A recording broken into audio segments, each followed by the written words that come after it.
Hi class. I had a student email me a few problems in chapter 5 that she was struggling with, so I thought it would be a good opportunity to go through both of these problems in this video, and I could post it, and it could help you prepare for the second midterm. So the first problem that I was asked to do has this course code 5.5.15. And just to kind of explain that, when you complete a homework problem in my math lab, if that problem has this course code in it at the top, usually the top left or right hand corner, then that tells you a similar problem that it comes through. And if you wanted to look through more problems like this in the textbook, the first number tells you the chapter, the second number tells you the section number, and then the 15 tells you problem number 15, right? So if I went into section 5.5 in the textbook and looked at the problems at the end of the section, then problem number 15 would be similar to this problem that I asked you to do.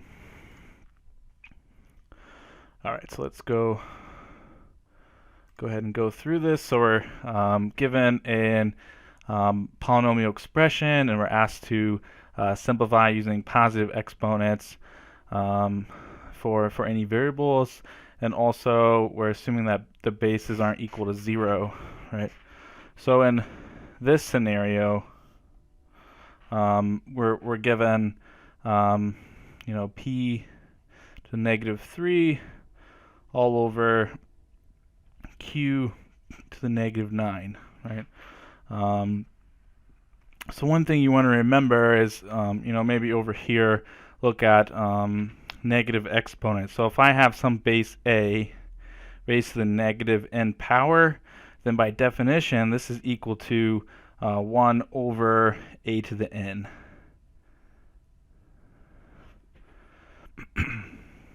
Right. So when we look at p to the negative third over q to the negative ninth, this would be the same thing as 1 over p to the third all over 1 over q to the ninth. So one way you can look at this is a division of fractions, right? So we take the numerator, 1 over p to the third, and then when you divide by fractions, we take the first number and leave it alone, right? Then I'm going to multiply by the reciprocal of the second, right? So this would be q to the ninth over 1, which would be the reciprocal of this denominator. And then, so this would be equal to q to the ninth all over p to the third. Right? So this is kind of showing you kind of how it works. Negative exponent. So essentially, when you see something with a negative exponent, you can just move it to the opposite spot, right? So if you have something with a negative exponent in the numerator, we can just swap it in the denominator. And if you have something with a denominator with a negative exponent, you can just swap it in the numerator, right? One important thing, though, is when you swap it, its location, you make the exponent a positive count then. And the reason why it works this way is kind of what I explained over here. It's just the way the fractions work, right? And the way that negative exponents work. So this is the solution for this problem, right? But one thing you want to keep in mind is if I had like p to the negative third all over 2 to the q to the negative 9, that this negative 9 exponent here only refers to the q, right? So when we're swapping things and moving things, this 2 would remain where it is, right? So this p to the negative third would come down here and make that p to the third, right? We still have the 2, and then this q to the negative ninth would go up to the top, right? And we would make that a positive count, right? So I just kind of altered this problem a little bit just to emphasize that you have to pay attention to what's the base, right? So if you have, like 2q to the negative ninth, the base for the negative 9, right? The negative 9 is only implied to q. Now, if we wanted to show that 2 was in the base also, then you would have a situation like this, right? So in this case, if you have 2q in parentheses negative 9, then we're explicitly showing that all of this gets included in the base. Right. All right, so then the second problem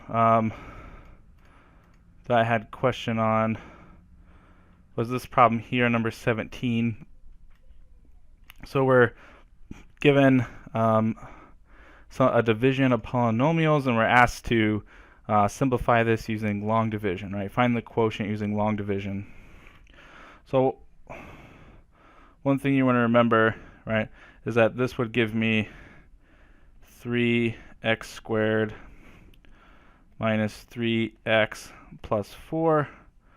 This would be all over x minus 3, right? So then,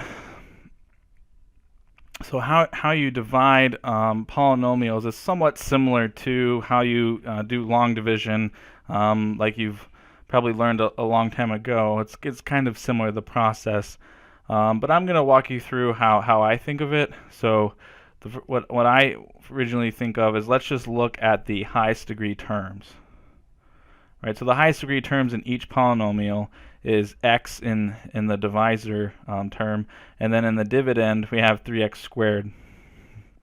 So what I'm thinking to myself is x times something is going to give me 3x squared, right? So I need to think of what times x gives me 3x squared, right? So you can kind of do that mentally in your head, or we could divide both sides by x and we have question mark equal to 3x, right? Because remember here, to simplify this, we subtract exponents, so 2 minus 1 gives me an exponent of just 1. So what I would have here is 3x.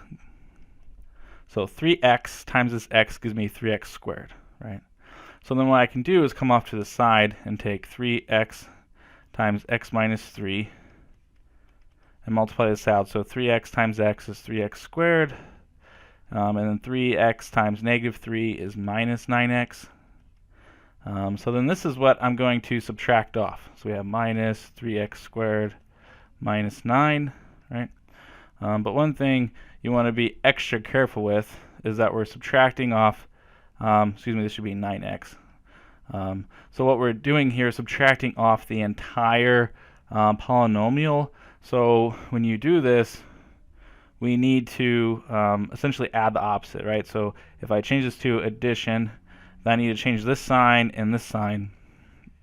So then now I can simply just add, which is a lot easier than subtracting, remembering to subtract every term. So 3x squared minus 3x squared is just 0, right? So this would cancel out. And then we have negative 3x plus 9x, so I get 6x. And then we need to carry down this other term, so plus 4, right? So then now, again, I'm thinking to myself, what do I multiply by x to get 6x, right? So that, of course, would be 6. So I write plus 6 here. And then I'm going to want to take 6 times my x minus 3, and that's what we're subtracting off. So 6 times x is 6x. 6 times negative 3 is minus 18. So this is what we subtract. So we want to subtract off minus 6x minus 18. Subtract off the whole thing. So remember, what I need to do is add the opposite. So add the opposite of everything. So when I add these together, these cancel out. So 4 plus 18 gives me 22.